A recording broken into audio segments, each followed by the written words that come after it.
আসিফ নজরুল। শহীদ আবু সাঈদ হত্যাকাণ্ডের বিচার আমাদের সরকারের আমলেই সম্পন্ন হবে। শহীদ আবু সাঈদ হত্যাকাণ্ডের বিচার আমাদের আমলেই সম্পন্ন হবে বলে জানিয়েছেন অন্তর্বর্তী সরকারের আইন, বিচার ও সংসদ বিষয়ক মন্ত্রণালয়ের উপদেষ্টা প্রফেসর ড আসিফ নজরুল ইসলাম। বুধবার ১৬ জুলাই দুপুরে রোকেয়া বিশ্ববিদ্যালয়ের শহীদ দিবস ও শহীদ আবু সাঈদের প্রথম শাহাদাত বার্ষিকীর আলোচনা সভায় বিশেষ অতিথির বক্তব্যে তিনি একথা বলেন। ভিসি ড শওকত আলীর সভাপতিত্বে এ সময় প্রধান অতিথি হিসেবে বক্তব্য দেন শহীদ আবু সাঈদের বাবা মকবুল হোসেন। অনুষ্ঠানে বিশেষ অতিথি হিসেবে মঞ্চে আরও উপস্থিত ছিলেন রংপুরের ২১ শহীদের পরিবার। এছাড়া ২ উপদেষ্টা সহ বিশ্ববিদ্যালয় মঞ্জুরি কমিশনের চেয়ারম্যান, বিভিন্ন বিশ্ববিদ্যালয়ের ভিসি সহ পদস্থ কর্মকর্তারা উপস্থিত ছিলেন মঞ্চের সামনের দর্শক সারিতে। পরে শহীদ পরিবারের সবাইকে ক্রেস্ট উপহার দেন অতিথিরা।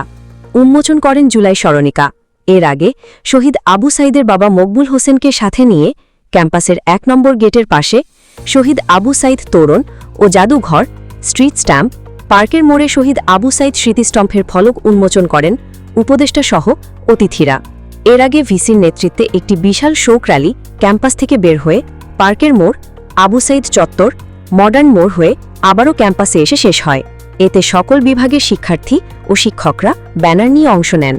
আইন উপদেষ্টা বলেন, শেখ হাসিনার আমলের মতো যাকে খুশি তাকে ধরে ফাঁসি দিয়ে দিলাম। পরে এ নিয়ে প্রশ্ন উঠল, আমরা এটা করতে চাই না। আমরা দেখছি বিচার কতটা পুঙ্খানুপুঙ্খভাবে পরীক্ষা করে সারা পৃথিবীর মাঝে যাতে গ্রহণযোগ্য হয় সেই চেষ্টা করছি। আইন উপদেষ্টা বলেন, বিচার বিভাগ স্বাধীন। আমরা তো বলতে পারি না এভাবে বিচার করেন, তাহলে হস্তক্ষেপ করা হয়।